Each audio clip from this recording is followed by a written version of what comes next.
Four friends are sat at a table. Rob reminds everyone that their friend Caroline's birthday is coming up and suggests throwing her a surprise party, as well as getting her a gift from her list. Jess, sitting opposite him, agrees and suggests holding it in her flat. At the same time, Tom starts talking over Jess, reminding everyone that Caroline's birthday is coming up and suggesting a small dinner party at the flat. Then, Tony starts talking to Rob about the fact that Caroline hates a fuss being made and really wouldn't want a party. We reach the point where everyone is talking at once, having slightly different conversations about the same thing. You wouldn't have several concurrent conversations about something you were trying to organise in real life. So why do it in construction? People communicating through different mediums, like disjointed email threads, private phone conversations or separate meetings, makes things difficult. It's much easier when everything is shared and recorded in one place. Tools like Slack, Trello, or even WhatsApp are great for this, so long as decisions are recorded clearly. Later that day, Jess explains to Rob that she's not going to be able to do any work for him tomorrow because she has to fly to New York to plan Caroline's birthday party in more detail with some other friends. She also explains that she'll be tired when she gets there, so the meeting might not go so well. You wouldn't travel halfway around the world to attend a meeting, so why do we travel such great distances wasting time, money and energy in construction? Of course, there's no substitute for face-to-face, but using virtual meeting tools like Skype, Google Hangouts, or even telephone conferencing for the majority of meetings can save you time and money, whilst reducing the impact your travelling has on the environment.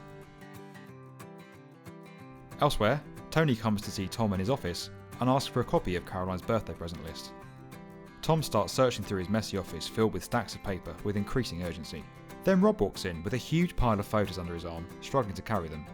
Some fall on the floor, but he doesn't notice. Rob doesn't believe in Instagram. Instead, he carries around every picture he's ever taken in his life. He suggests to Tony and Tom that they find one to use for Caroline's birthday invitations. Somehow.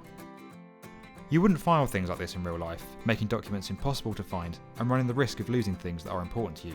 So why do it in construction? Is it that building projects just aren't as important?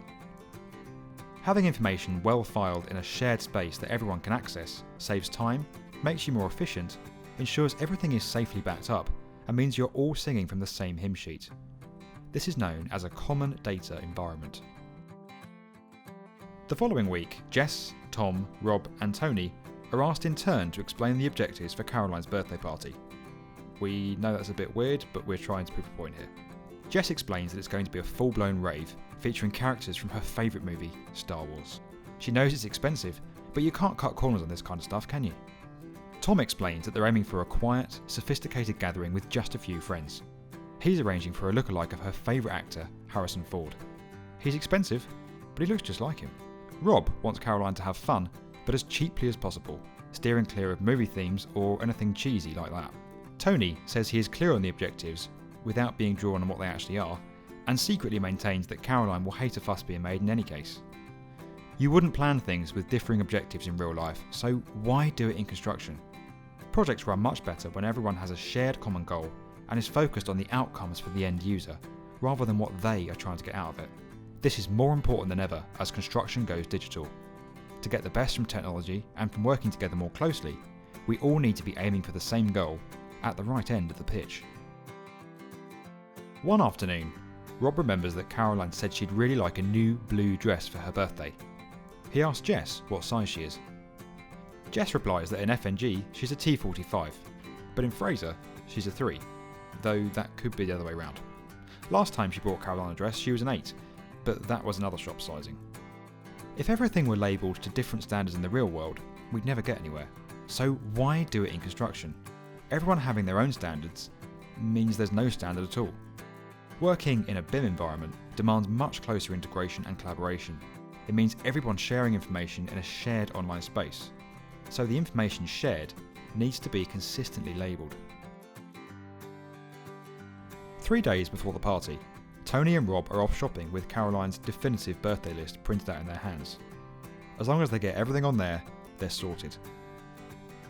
Elsewhere, Caroline is thinking of new things she would like and is adding them to the list she keeps in her handbag.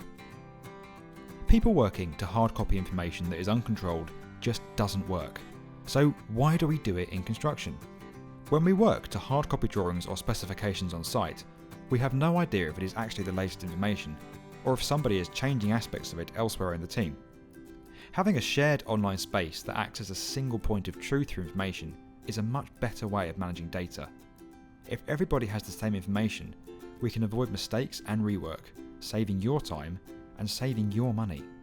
If you have some examples of things we do in construction that we just wouldn't dream of doing in real life, why not share them in the comments section below? If you enjoyed this video, please share it with a friend, and to get more like this, subscribe to the B1M.